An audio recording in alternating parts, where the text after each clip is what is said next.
also remember a time when a commanding officer accused me, and by extension, my entire team, of not caring and just being kind of cavalier with our analysis and not understanding that it had implications. And I got angry. We read every military report. We read more military reports than anyone. You know, those Marines that were in those tiny places writing those reports thinking that no one was reading, we were reading them. Welcome to Combat Story. I'm Ryan Fugit, and I served warzone tours as an Army attack helicopter pilot and CIA officer over a 15-year career. I'm fascinated by the experiences of the elite in combat. On this show, I interview some of the best to understand what combat felt like on their front lines. This is Combat Story. Today we have a combat story from Beth Sanner, a former senior CIA analyst and President's Daily Brief, or PDB Briefer, to President Trump. Beth previously served as the Deputy Director of National Intelligence for Mission Integration, the Director of the PDB, and Vice Chair of the National Intelligence Council. Beth also held several senior leadership positions in the CIA's Directorate of Analysis, including leading the analytic effort on South Asia and serving as the Deputy for Analysis for Russian and European Affairs. In this episode, we cover a lot of her background, including her time as a briefer to Trump, her stint with the NSC, her position at CIA covering Russia and Eurasia shortly after the fall of the Soviet Union, and leading the Career Analyst Program, which trains all of the CIA analyst cadre. The PDB Briefer is a prestigious position and not a political appointee. We also interviewed former military analyst and PDB Briefer to President Obama Michelle DiGruttolo, if you're interested in hearing her perspective as well. And with that, I hope you enjoy this fascinating inside look at the upper echelons of the analytics side of the CIA as much as I did. Beth, welcome to the show, and thank you so much for taking the time to share your story with us. Oh, I'm so happy to be here with you, Ryan. As I was preparing for this, I was thinking, you spent so much time at the agency, this long career as an analyst. You still are out there analyzing what's going on in the world. And I was just curious if we could start out with how you think today about preparing for stories, whether it's getting the information you need or writing it. What's your process for that, just to give people an idea of what you've cultivated over a career doing this? Well, I think that, one of the big changes about being retired is that I'm on my own. I don't have a briefer anymore. I don't have a team. So I have had to recreate my own kind of networks of experts and, figure out like, who do you follow on X? And constantly having lunches and breakfasts and coffees with people. And then I have a consultancy with other people, and we're on a constant signal chat all day long and like all night because people are in different places. And it's, everybody's an expert in something except me. I'm like, an inch deep and a mile wide. But so we're sharing our views and really kind of keeping in touch with the small things that are happening as well as the big things. And we're interpreting those. So that's exactly what analysts do. So, what I find is that what you read in the newspaper, and I read a million newspapers and newsletters and all of that, but, they're not always right. The analysis isn't always right. And it does take people who have been doing what they've been doing for a long time to have a good sense of what's going on. And sometimes those people are wrong too, the paradox of expertise.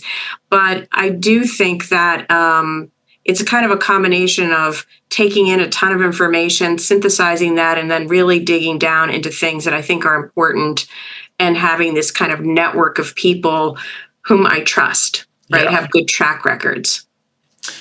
When you're reading other people's work, even press reporting, there's probably no way to not look at it with this analytical lens and evaluating their structure and how they approach and see the problem or frame it, I would imagine.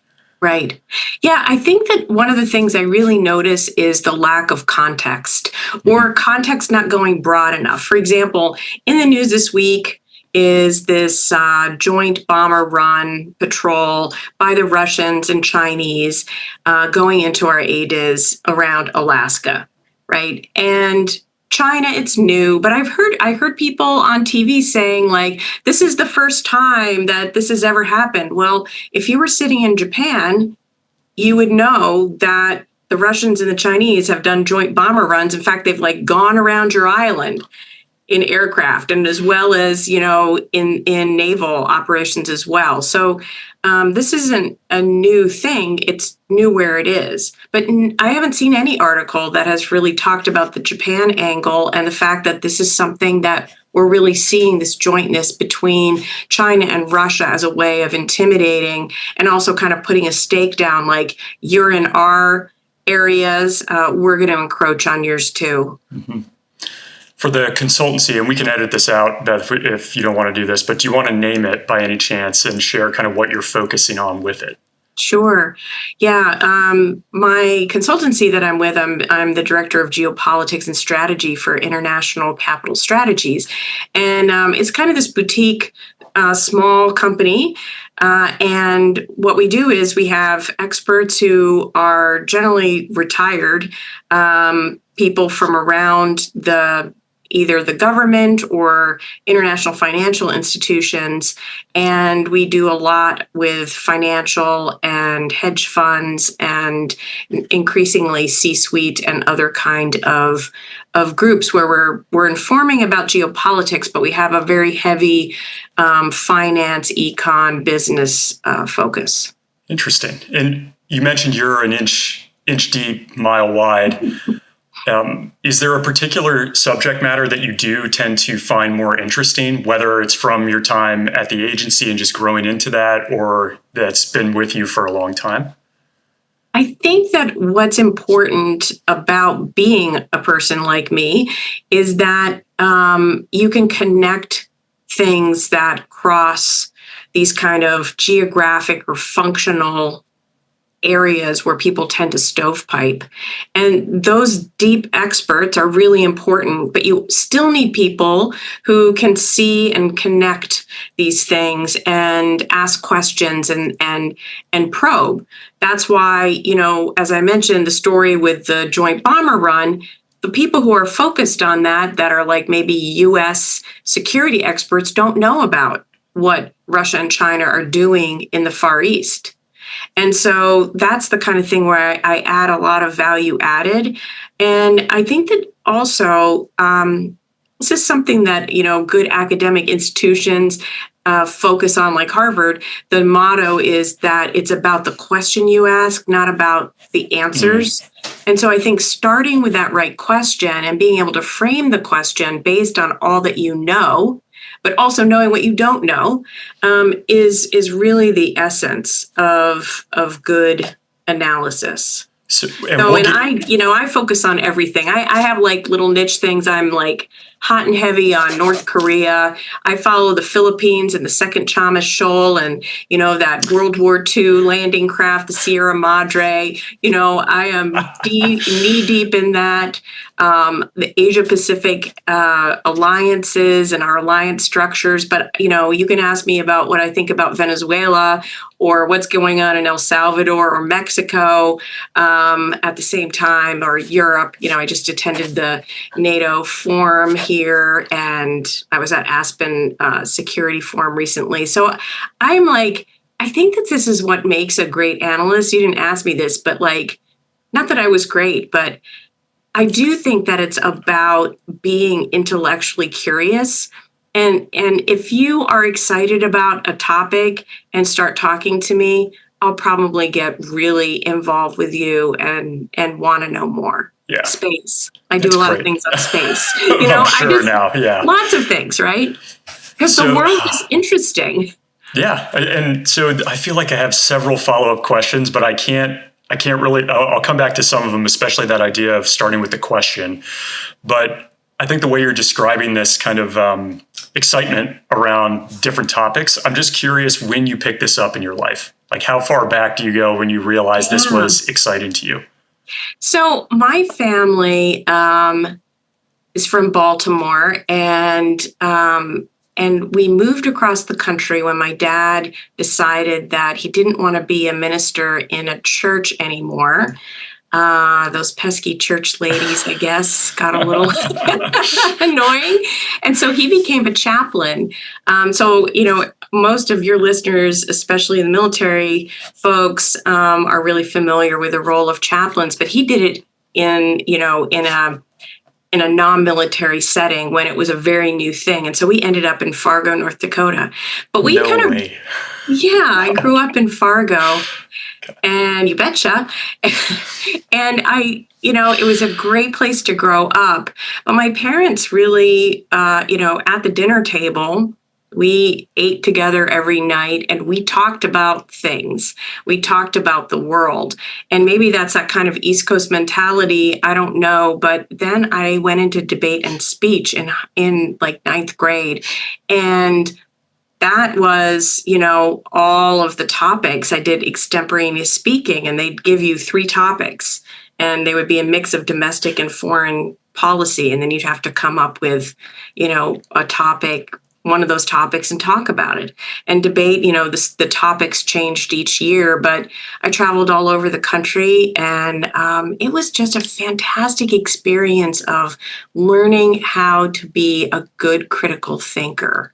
And learning how to speak in front of large audiences and, make arguments, put together your thoughts in a coherent way in an oral presentation. And that's like stuck with me my whole life. So lucky.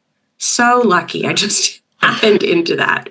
And I mean, speech and debate doesn't have to be focused on foreign policy or international affairs, right? I mean, was that a spark for you at some point?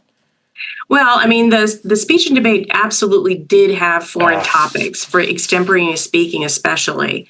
But the debate things were, one year we did energy, which I learned a lot about different kinds of energy. And again, it's like things that stick with me today. One year it was healthcare. And, I learned about HMOs. So it's just a great learning experience, but it makes you curious about the world, even if it's not specifically about foreign policy. But, if you have that curiosity and you know how to think, that's that, and you know how to communicate, then that's kind of the secret sauce. Yeah. Where does the desire to take this career path come from for you? This analyst kind of intel world. I fell into it, honestly. I went to American University and I studied international relations and econ. I had a double major there, undergrad, and I got a terrible job out of school that I hated. And I went back to the Career Center and I said, help. And they said, oh, you might want to apply. And so that's kind of how I ended up. It's a very happenstance, weird, not... I wasn't watching James Bond movies and thinking that this is what I wanted to do for my life. Just out of curiosity, I mean, it completely changes the trajectory of your life, this decision. What do you think you would have done if you didn't do this? I did lots of kind of foreign policy things throughout my career. I worked at State Department for a while and I worked at NSC for a while, and I probably would have found my way. Yeah. I would have done something international no matter what, or security related, because those were my majors. And I think that it's just what has always interested me. Can you just share with people some of the positions that you held at the agency? And then through that, maybe we can explore a few of those and what that was like. Well, my career, I was really lucky to really start my career on European issues and Eastern Europe in particular. And I say I was lucky because, I was around during the collapse of the Soviet Union and the East European revolutions. And so those were such seminal moments in kind of the history of the world that, and there were so many great analysts who worked there. And so I just had a multitude of examples around me of brilliant people who were, smarter than me and just really role models. And, I lucked out, and I was actually at NSC. I had been sent to NSC for a while, and, that was a great job, just working on from 1991 to the beginning of 1991 to the end of 93. I worked on the Soviet Union as it was collapsing, and then it became the former Soviet Union, and then and I worked on Balkans later. So that was a terrific job, where it was like my first war, the first U.S. war. That was amazing. And I came back later in my career to run the group that was Balkans and Eastern Europe. So, just so interesting to cut my teeth on it during the war and be around during when Bosnia became a country. And, it was so exciting. But then later to run that was fantastic. I worked on Southeast Asia. I loved that. The best TDYs ever. I was the deputy of Russia and European analysis, Eurasian analysis. I was the head of South Asia analysis during the Afghan war. So that was, for almost 3 years, I did that job. And that was incredible. Again, another war job. I didn't know anything about South Asia when I joined that team. And boy, did people teach me. And it was a steep learning curve. But, when you're working at so many hours a day, you learn quick. And I just had wonderful, wonderful analysts who taught me so much. I did weird jobs. I was like, I did this job that no one would wanted, which was creating briefing books for the head of CIA and the deputy director of CIA. And everybody thought it was just like the worst job ever, because it's like, oh, all you're going to do is print off papers and punch holes and, make briefing books. And that job turned out to be the most fantastic job ever. Why? Because George Tenet was director. And I had met him when I was at NSC. So he was he knew me, not well, but knew me. And then Michael Morrell, who, over later on became acting director of CIA, was his executive assistant. John Brennan was chief of staff at one point there. Yeah. And then it led to me. So Michael gave me my first management job. He pushed me. He was one of my mentors. He really pushed me outside of my comfort zone. Beth, why don't you write this speech? And I'm like, what? I don't know how to write a speech. We'll just give it a shot. A lot of opportunity with a big safety net, I always say, is really important. And then John McLaughlin, who was head of analysis at that time, I became his EA, his executive assistant, and moved up with him when he became the number 2 at CIA. And in those jobs, you just learn about the whole agency. You learn what everyone does. I had an entree into the DO, the Directorate of Operations, or the Directorate of Science and Technology, that I never would have gotten before kind of the modernization reforms that came later. And then I'm talking on and on. No, this is great.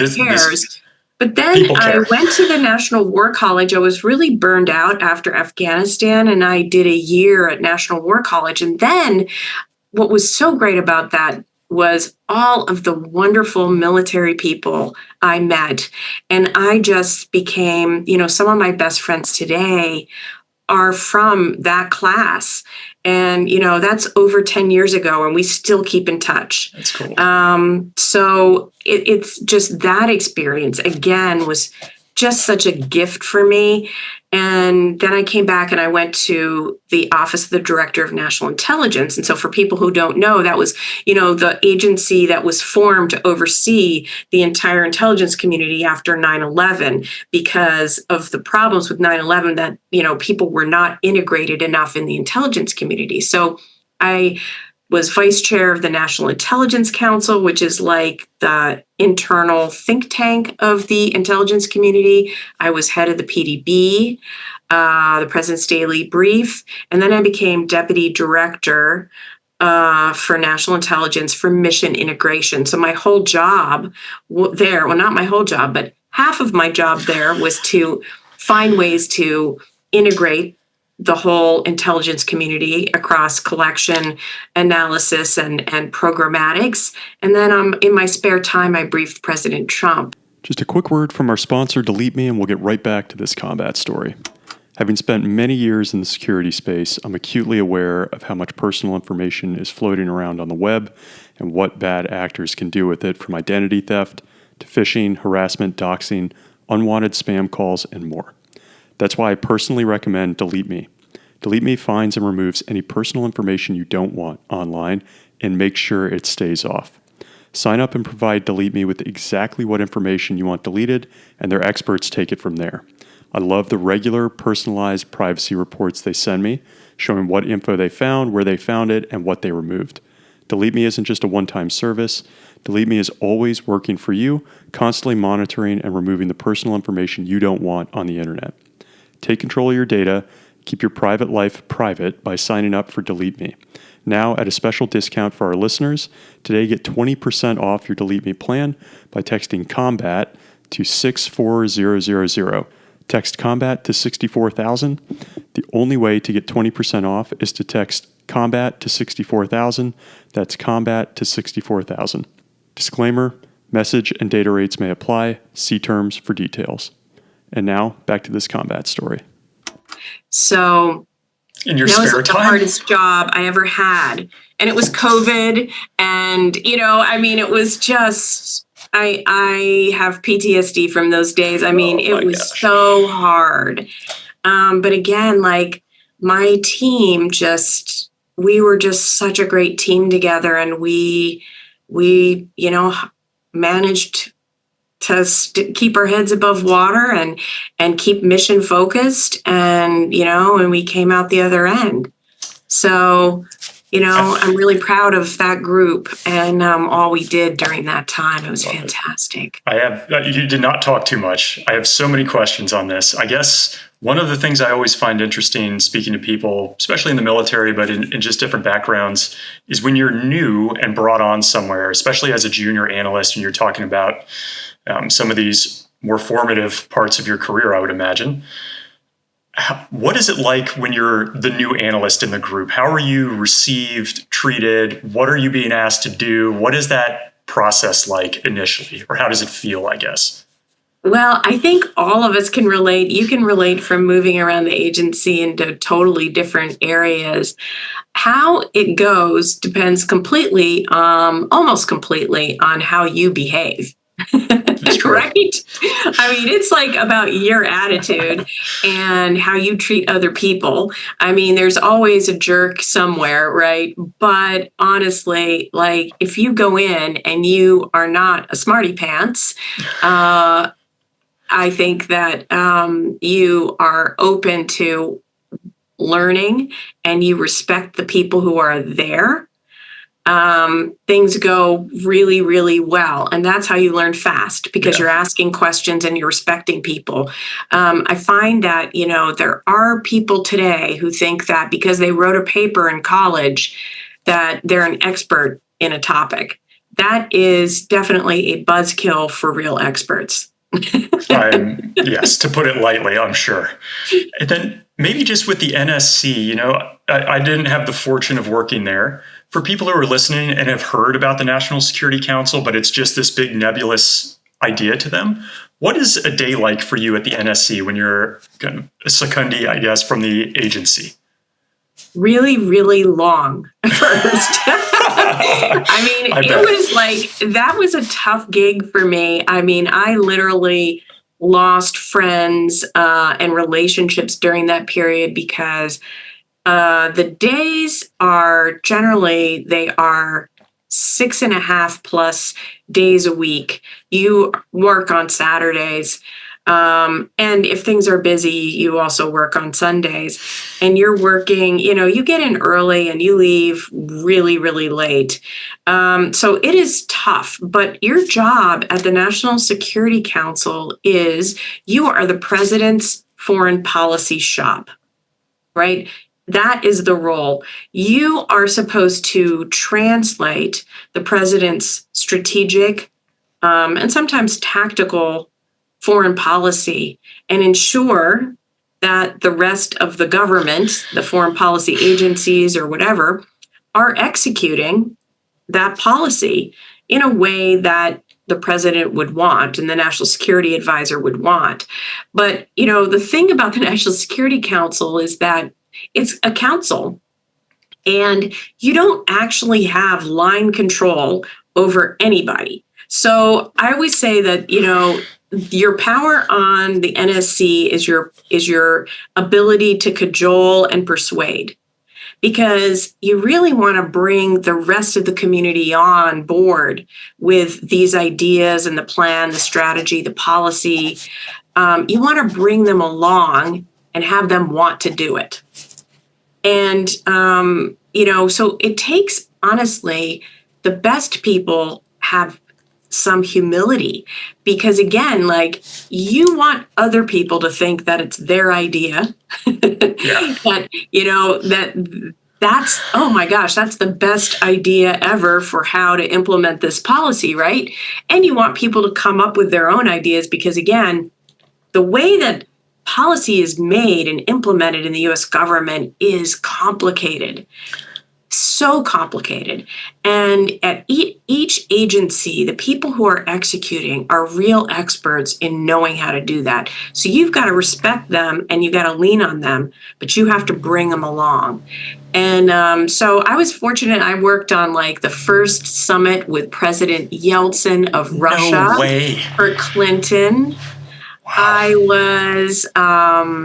I worked on the Baltics, and I helped very small part in negotiating the departure of the Russian troops from the Baltics as they became independent again after the collapse of the Soviet Union. I helped set up, again, small role, but helped set up the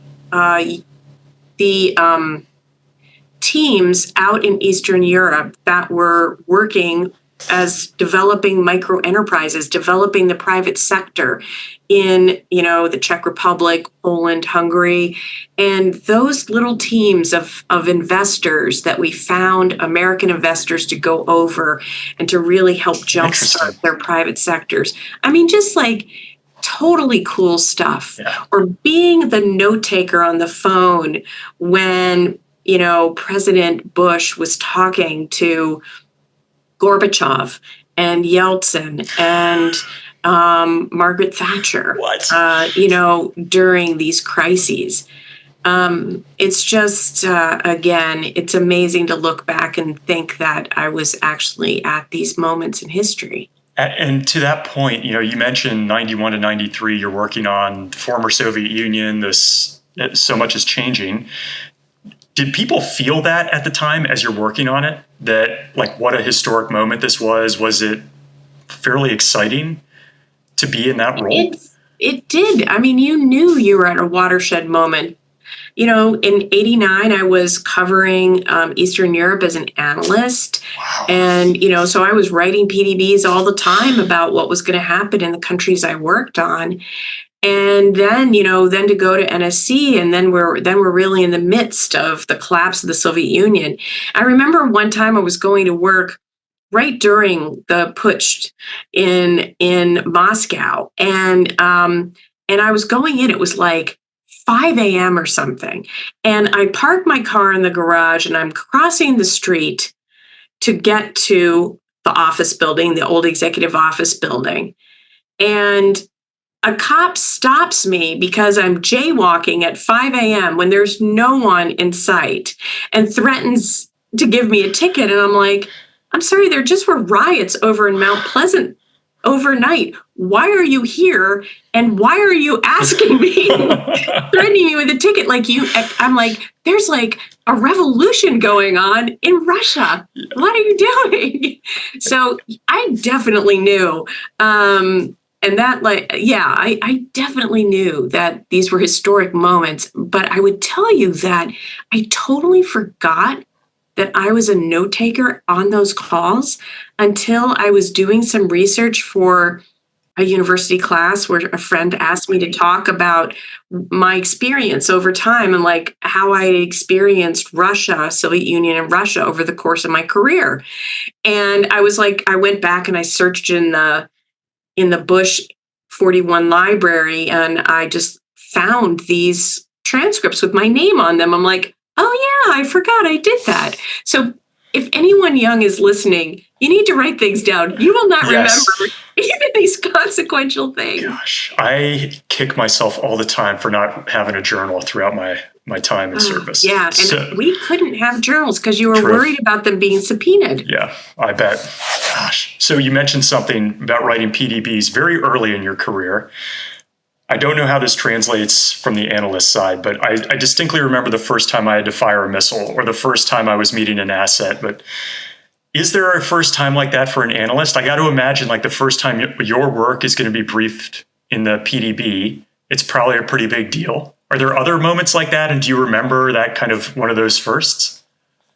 Yeah, I think, going to my first policy meeting or going to my first NSC meeting, which is the actual National Security Council, which is chaired by the president and has all of the secretaries for the agencies that are the national security agencies. So my first one of those was with George W. Bush.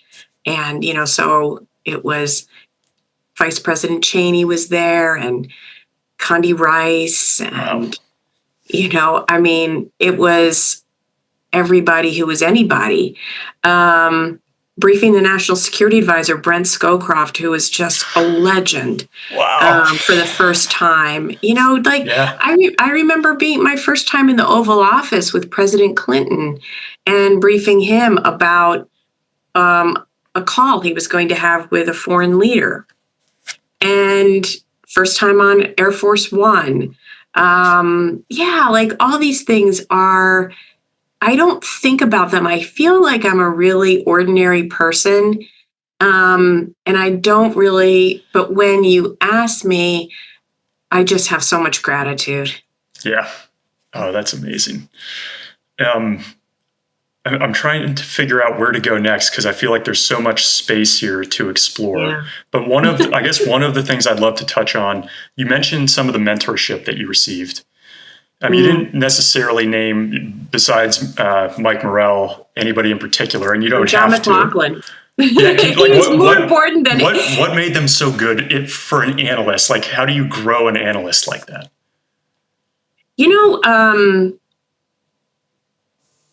The really special thing about John McLaughlin, Patty Kinsvater, and Michael Morrell, so three very different people. Those people were probably the three most important people in my career.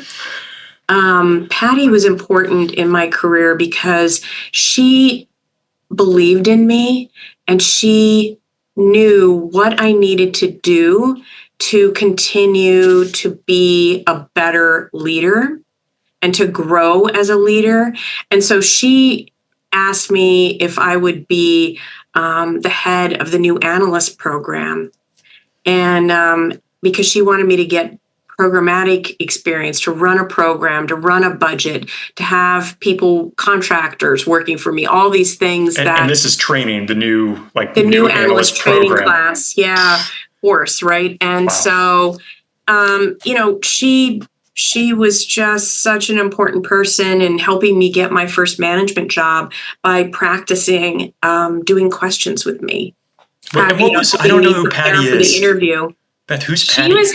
She was head of counterterrorism analysis during 9/11. Wow. And head of European analysis, head of Russia and Eurasian analysis. She did also amazing things on diversity, and really was such a leader in being a champion for anybody who might not fit the mold. Yeah.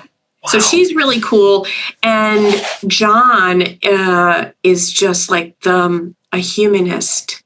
He is all about connecting with people and taught me so much about how to be a good leader by caring about people.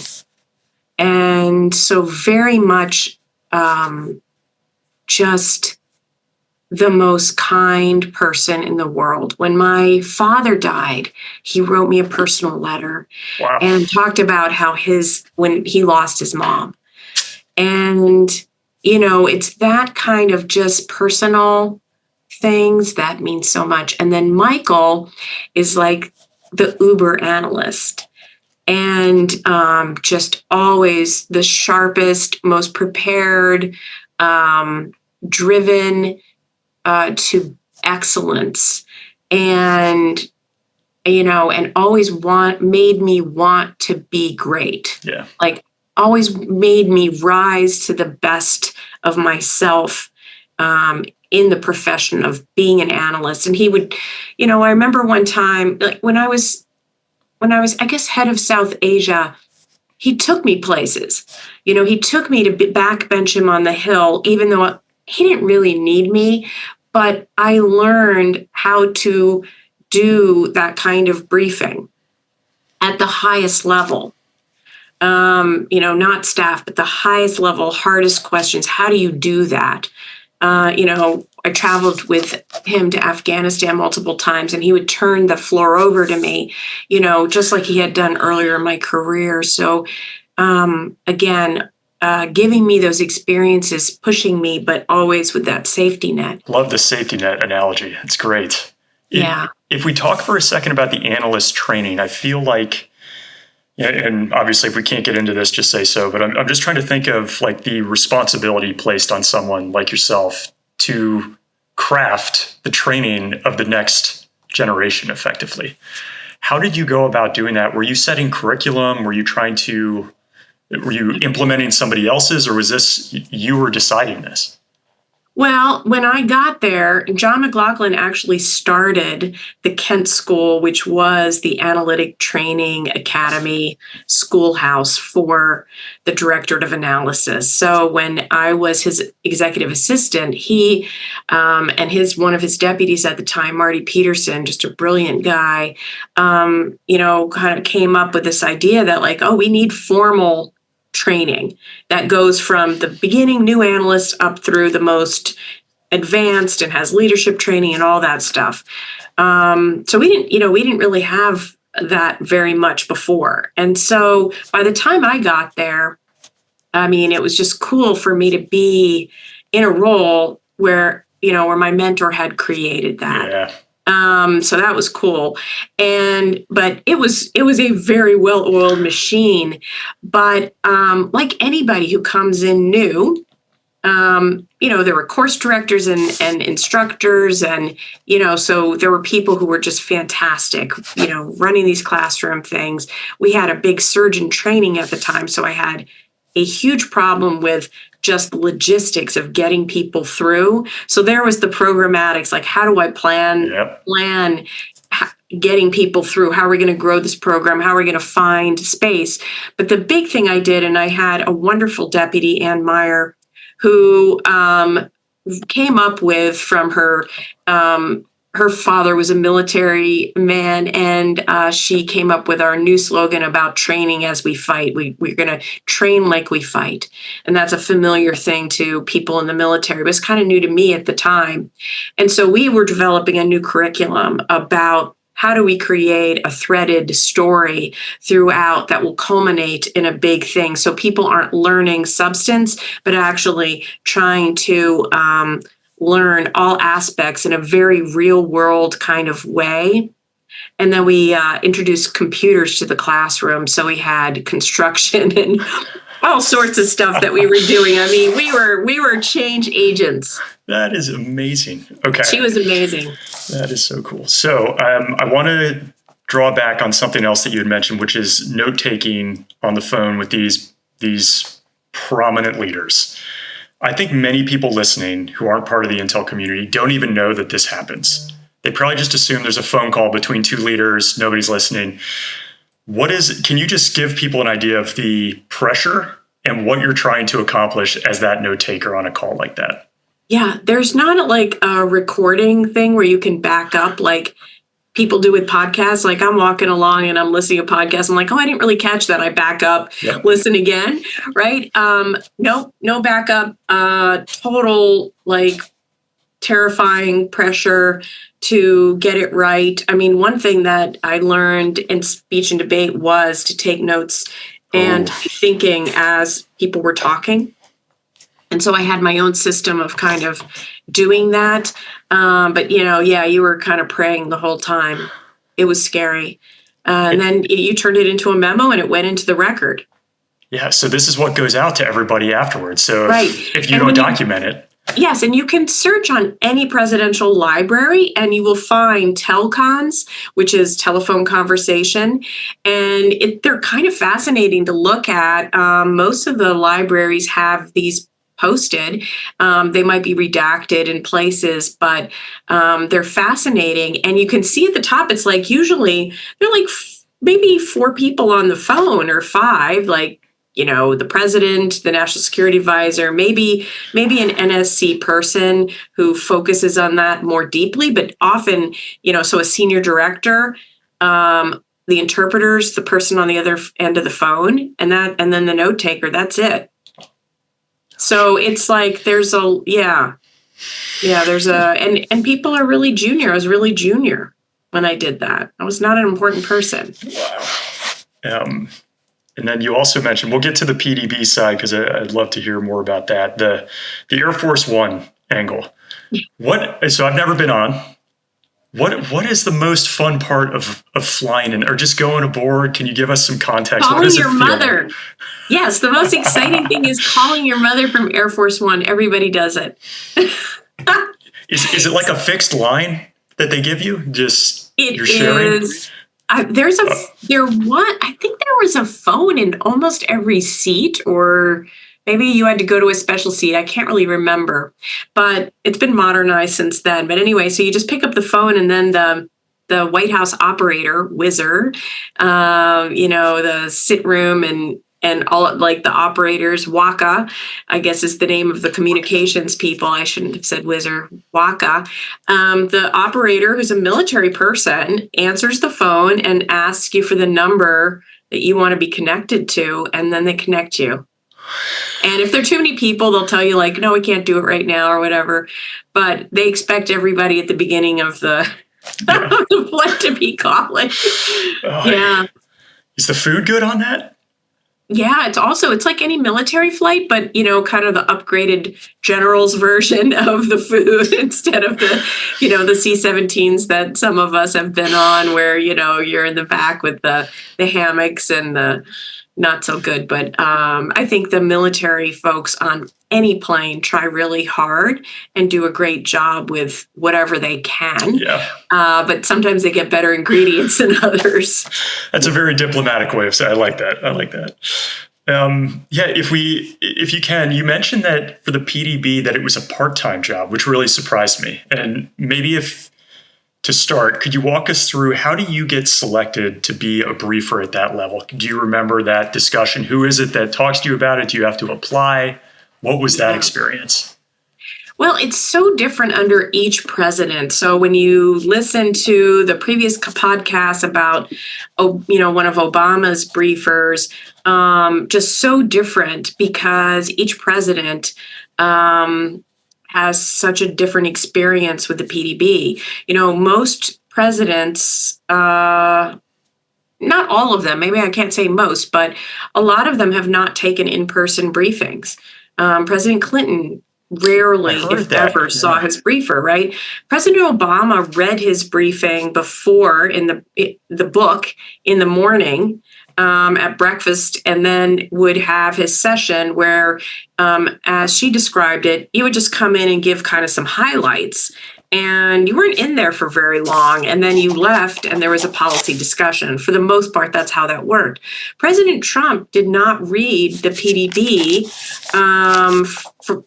and so he preferred learning via, oral briefings.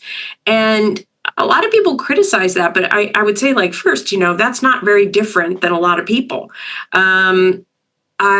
Everybody does it differently based on their learning style. And so I actually, I kind of felt like it was a good thing the way it worked. There definitely are pros and cons to each approach. Like, if someone's reading every day, they're getting, kind of this constant diet. You're not going to miss days based on travel. And, it's a very good thing if someone's a reader and likes to do that. But, people who are reading by themselves, if they aren't interested in a topic or they don't like the message, they'll turn the page. Or on the tablet, they'll swipe right. I don't like that one. Yeah, exactly. But, I would say, like, it's very hard to turn the page on Beth. Okay. Like, you don't want to hear what I'm going to say. Well, I'm going to say it anyway. I'm going to okay, right. Just, hold on for a second. Let me speak my mind here. We're going to talk about this for just a second. And, I think that having that conversation and having that relationship, there was only one briefer during the Trump administration at a time. My predecessor, same thing, and me. So you had continuity, and with that came a relationship over 2 years, over 100 briefings, which were, for me, a half an hour to an hour long. And so, you develop rapport. And, I always say the PDB it's a book, right? It level sets across the entire national security community. Everybody is reading or hearing the same things, the same stories. That's true. But the most important thing about the PDB, the power of the PDB, is the relationship between the briefer and the principal. And that relationship is about trust. It is about listening. It is about the integrity. And you're conveying that as the briefer. And it is, as I said, a relationship based on trust. And so, I don't spill the beans on what President Trump told me. It's kind of like, the priest's confessional, but I want every president to know that when he is sharing and having discussions with his briefer, that they will trust that they're not going to go and tattletale later. Yep. So, it's very important that that works out. Anyway, so, for me, I did it twice a week generally. And the beauty of doing that was I wasn't just like talking about one piece and then another piece and then another piece in this kind of staccato way. It was about storytelling, right? And I don't mean that in a dumbed down version. I mean, like, it's actually weaving multiple pieces together to tell a more cohesive, connected, context-rich story about what's going on and how events are connected to other events, with lots of graphics, maps, economic tables, pictures that show what's going on. All of those things really create kind of the ability in a longer briefing to have this rich conversation. And the policymakers sitting around in that room can kind of also have a bit of the conversation if the president wishes to do that while I was there. And, so I think that is a completely different thing. And so, for Trump, we had more senior people. So when she mentioned Robert Cardillo, he was in the position that I had, the Deputy Director of National Intelligence for Mission Integration. So it was, me doing that briefing at that level. So, the number 3 in the DNI and one of the most senior analytic managers in the whole intelligence community. So same with my predecessor. So for the first part of Trump's administration. So it's definitely, figuring out what to say, weaving those stories together. That includes the PDB, but lots of things that other agencies put together, open source, breaking news, all of those things. You really needed to have a person, in my view, that was more experienced. And so for me, I came from being the head of the PDB, and before that, vice chair of the NIC. So that's 5 years of experience doing the world, knowing what everybody in the policy community was focused on, knowing what was going on in all of the policy meetings, understanding what the president was interested in, and personally editing, most of the PDBs. So, for 2 years before, and, working with my predecessor to support him as he briefed President Trump. So I had a lot of experience going in, but I still had to apply. I was going to ask, was it still, I have to imagine it's still very competitive, It even though you had was. 5 years of incredible experience leading into it. I was kind of surprised that it was competitive in a way, because I was thinking, this is such a hard job. Who would want to do it? I was like, my predecessor, and who was my boss at the time when I was head of the PDB, asked if I was interested. And I was like, well, I guess I'll take one for the team. I was like thinking, I'm not sure I really want to do this job. This sounds like on top of the other job. This is a lot of hours, a lot of pressure, hard.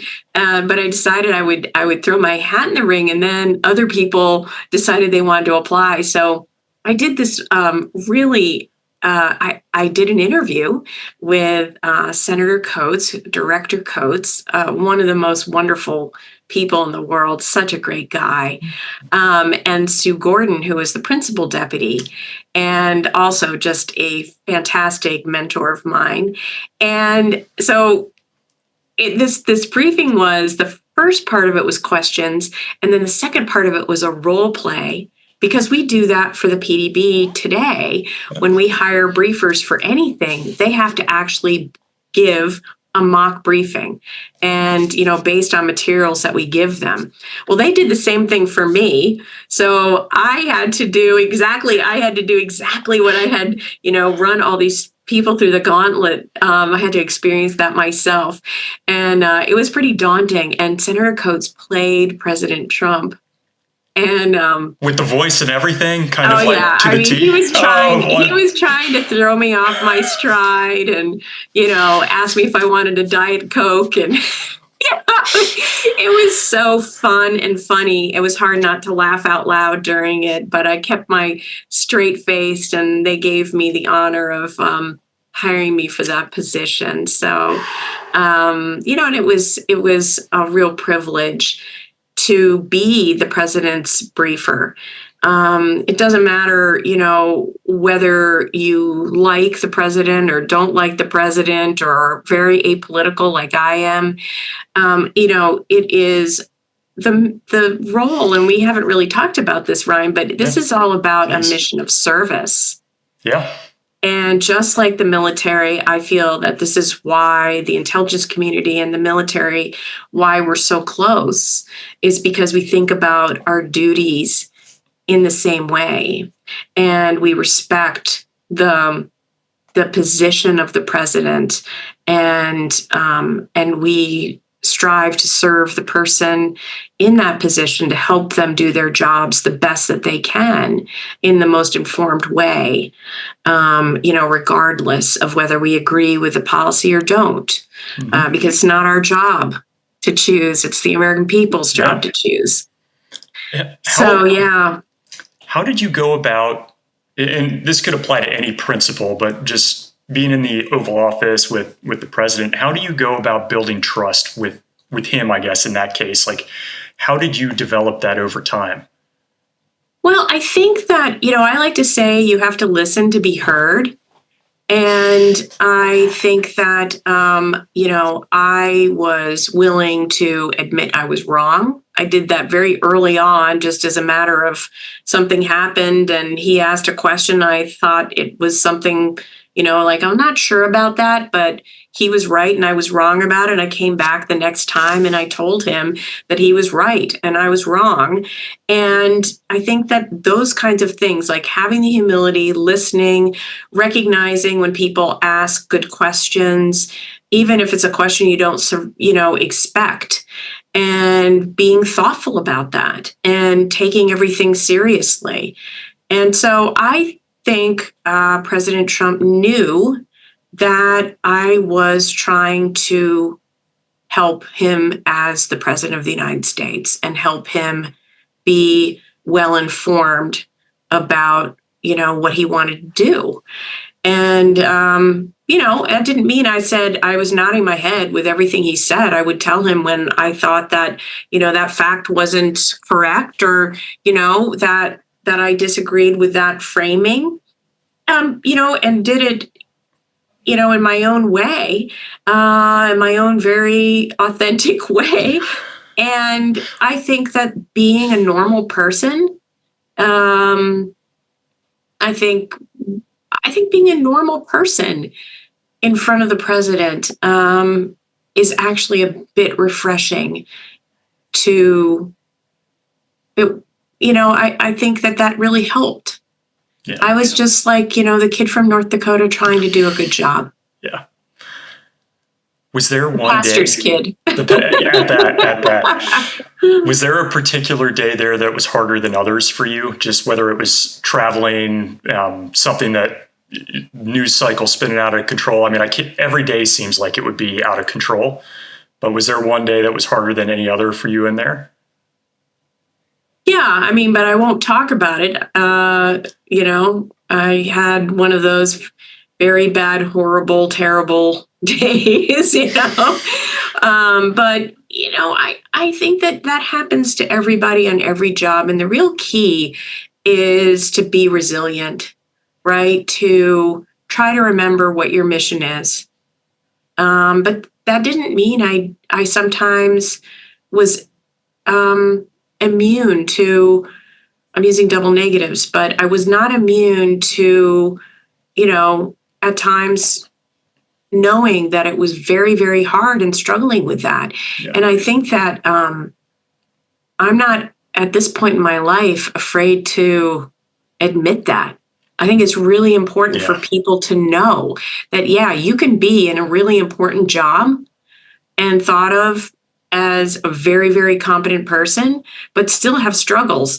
And that's when you need to be open with your small team of trusted people and rely on them when you're not strong. And that's okay, because you can't always be, at least for me. Maybe some people can, nope. But I felt that,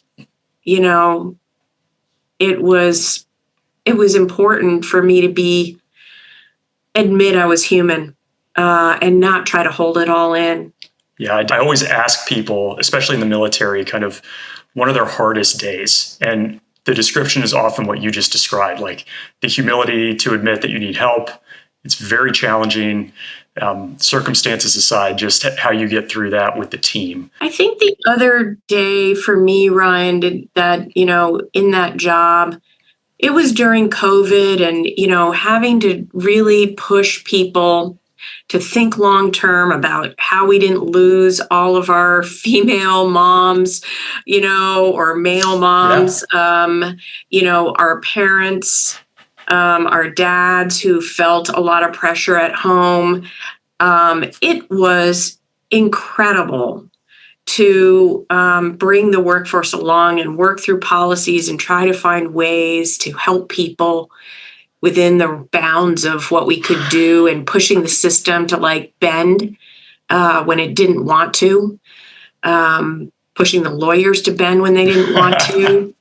Those things really mattered to me. But the hardest day was when I lost one of my good friends to suicide during that period. And he was one of the most brilliant military analysts we had, Tony Shinella. And I will bet that someone listening to this, military people, know who Tony Shinella is, because he He debriefed more people in Iraq and Afghanistan.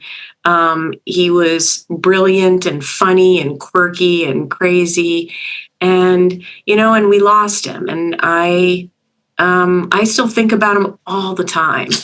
And so those kinds of things, and I think that for the military folks as well, I mean, how many of us don't know someone who had that experience, right? Yeah.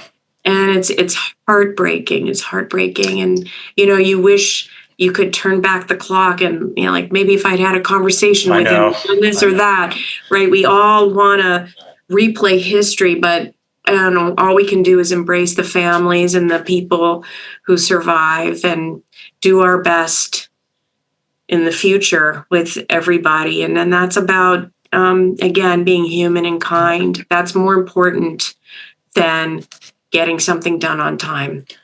I think I certainly experienced this having the military and the agency background. People really have a visceral reaction to the agency when they hear about it. Some people, not everybody, but some people.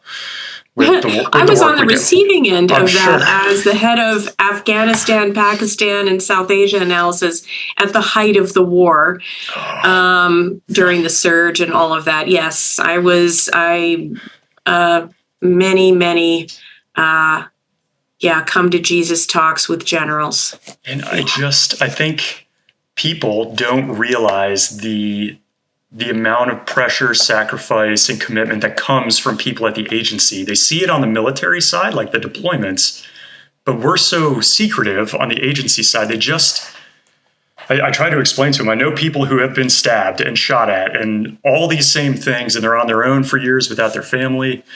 I think that is missed to some degree by the American public, and it weighs on you, and you also lose people to suicide and the like. Yeah, one Christmas, when I was director, I went to visit all of the people who were deployed from the agency. Good for you. With Michael, and it was a wonderful trip. And my son was sad because I was missing some kind of Christmas pageant or something. And I said to him, and this was something that I think was really important in raising him as a mom and having these hard jobs, was just as transparent as I could be about what I was doing and why. And so I told him that, I was going to visit the moms and dads in the field who were going to not just miss the Christmas pageant, but miss Christmases and birthdays, and were gone for a long period of time, right? And this was our gift as a family. I love that. And after he decided that was a good thing, which didn't take more than that sentence, gift as a family, he was all in on that. And he got it, right? Because, and I also remember a time when a commanding officer accused me, and by extension, my entire team, of not caring and just being kind of cavalier with our analysis and not understanding that it had implications.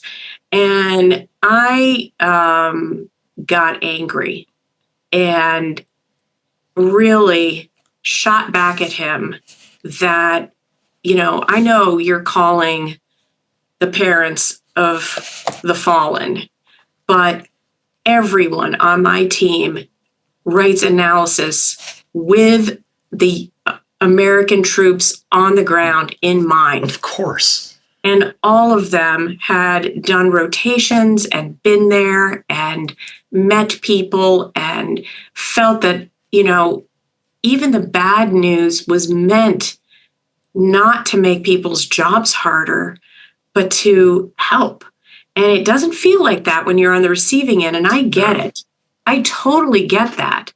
But, General McChrystal, for us, was the best commander in Afghanistan in understanding how to, at that level of COM I4,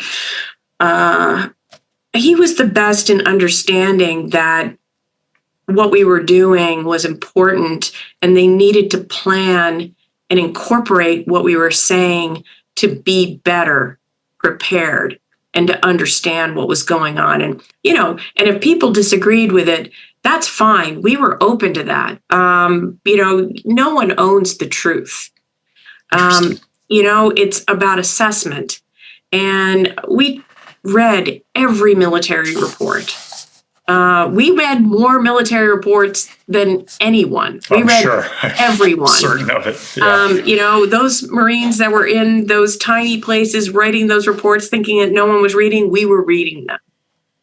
And so I do think that there is this always constant tension between commanders who are trying to get things done and analysts who often are the skunk at the garden party, right? They're the people saying it's not going well.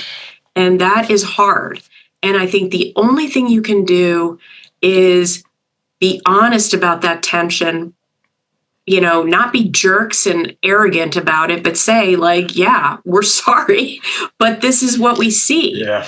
And try to help them figure out how to make use of that intel and not just be, throwing the flaming analysis down to make people's lives harder.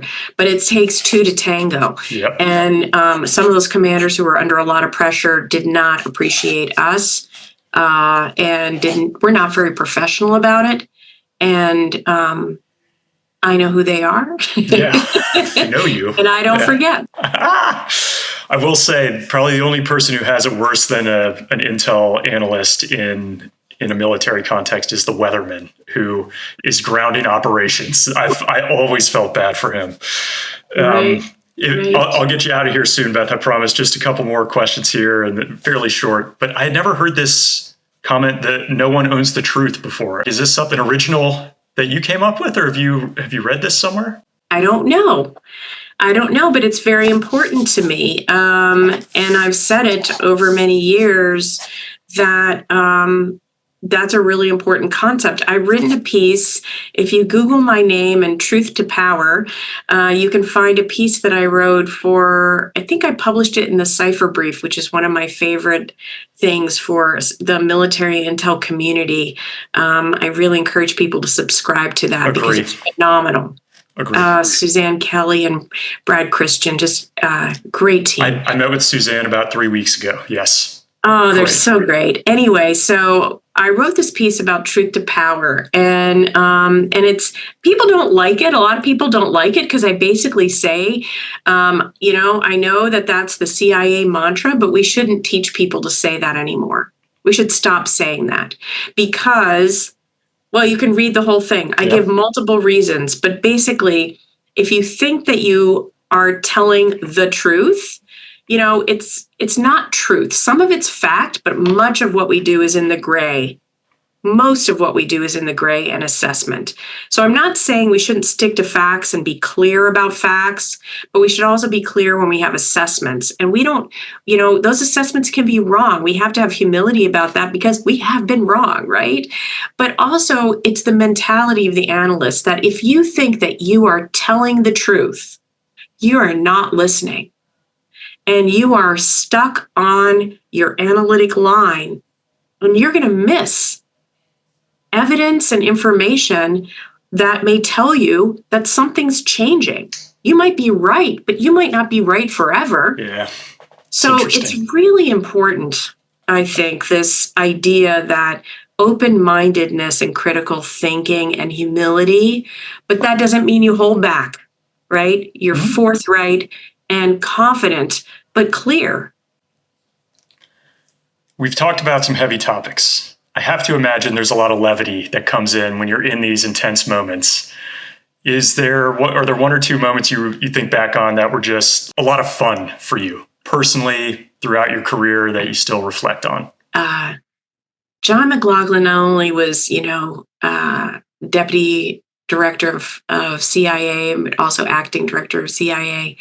And he also is a magician. No. And so he does magic. And all of the liaison services, our foreign counterparts, learned about the fact that John did magic. So we were in Russia and, we went out to this dacha with, the successor organization of the KGB. And we're in this dacha eating this meal. And, it's right after the collapse of the Soviet Union and after the Balkan War. And, it's like there's some tension there, right? And I feel like, oof, what are we going to talk about? How is this going to go? There's a lot of vodka on the table. And they asked John to do a magic trick. And he does one of his famous newspaper ripping up and putting back together again magic tricks. That's and amazing. They are just in awe. I mean, they loved him. They loved America. Just those kinds of things. That doesn't mean that, we still didn't have some adversarial things going on. But I think that, that was just such a fun moment of human connection. And just great. And, I think that in every job that I've had, the more stressful it is, the more I laugh. I don't know if you found that too, Ryan. You have to. Like, I think you have to.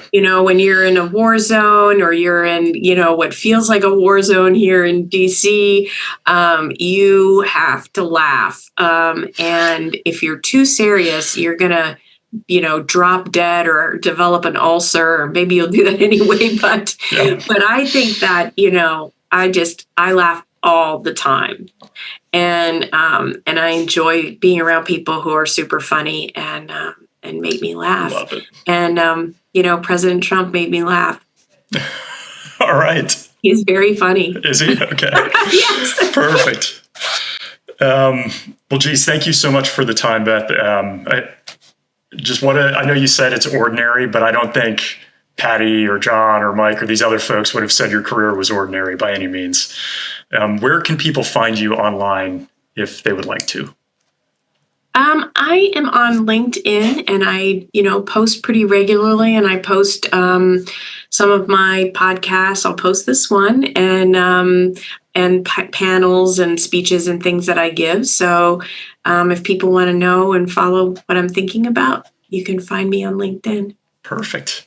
All right. And the last question I ask everybody, looking back on many years in service, obviously a lot of, you even mentioned some of the relationships you gave up, working these long hours and deploying and TDYs, but looking back on that time, would you do it again?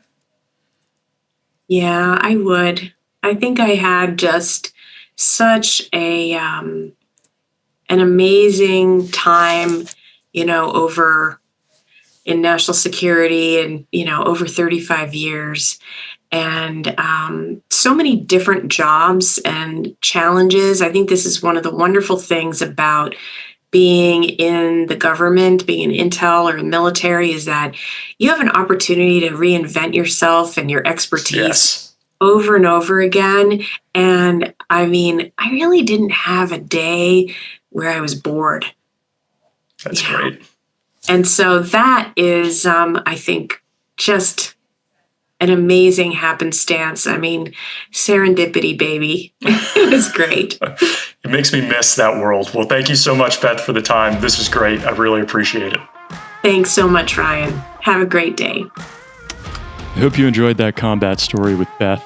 That was kind of balancing out our coverage since we had already interviewed Michelle DiGruttolo talking about her time in Obama's White House. This time, listening to Beth talking about what it was like inside the Trump White House and Oval Office. And again, these are not political appointments by any means, as you could tell from these interviews, that these are incredibly senior analysts in the intel community, eager to get into this role where they can be at the highest levels of the government and applying their craft to whichever president happens to be in office. But I did think it was important that we had one from either side just so people could get a flavor and really see that there is no politics that goes into that. So with that, got a couple listener comments. One is from our good friend Carl Fisher, 4163. Thank you again for being a subscriber, Carl. And he says about the John Daly Round 1, wow, great stuff. Can't wait for the second part. I've enjoyed all of your podcasts.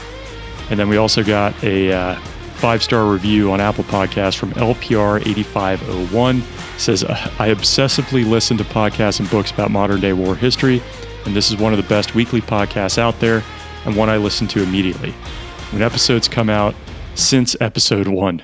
Thank you, sir, for taking the time to produce these interviews, and please keep going.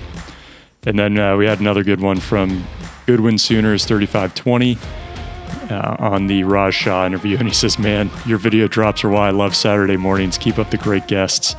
Thanks so much, y'all, for taking the time to leave those. It means a ton to me and helps keep us going.